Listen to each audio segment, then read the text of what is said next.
Now, how can we use the internet? How can we use computers and be free from risk? You can't. So it's a kind of an oxymoron. It's kind of a paradox, right? So I talk about cyber risk because risk you can manage because you acknowledge there's a risk there.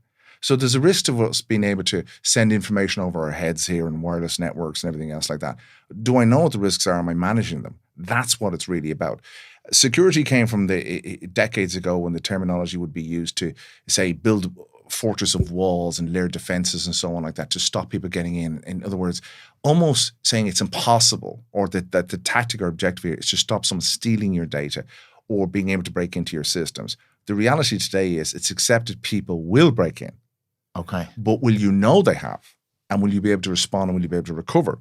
So to talk about the landscape a little bit, and you've alluded to there that people think about, cyber criminals and things like that. Cyber criminals are motivated to make money. They're business people, they're entrepreneurs.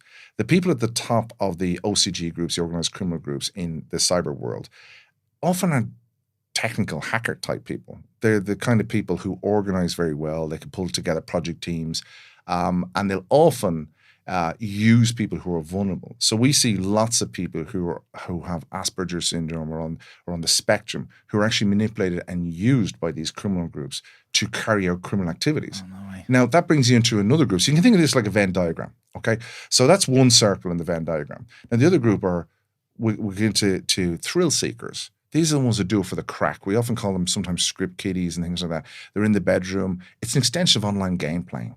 Breaking the rules, finding another way through this, using a code, all that kind of stuff. Hacking's a bit like that as well. The adrenaline rush, the dopamine, all of that, right? You get hooked into it. If you're one of those kids that took things apart and put them back together because you want to know how they work, brilliant brains, absolutely fantastic.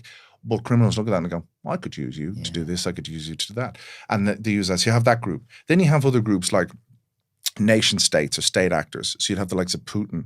He would run military groups like the GRU, Unit 7744 or 74455 for a lot of stuff that's going on at the moment. And those types of groups are military groups that are used to carry out cyber criminal behavior directly against nations like Ireland.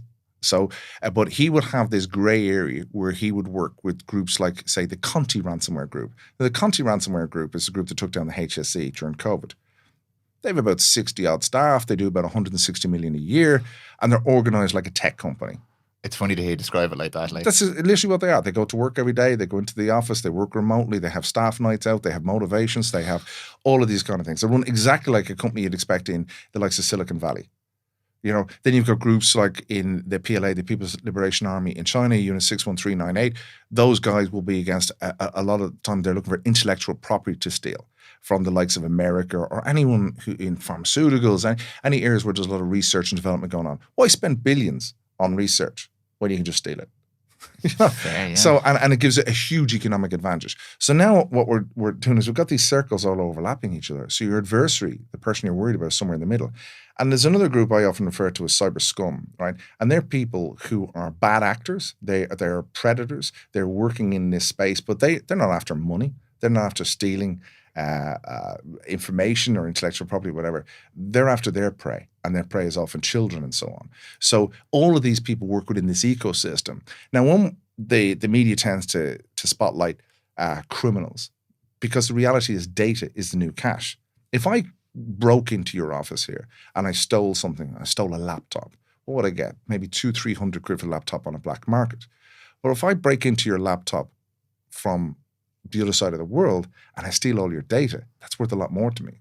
And a lot less risk. And a lot less risk. And the chances of getting caught are pretty much nil because there's not going to be CCTV, see me hacking into your system and all those kind of things. Yeah. And that is pretty much the difference in the model. So if I am a criminal in the real world, so to speak, I have to physically get access to the asset.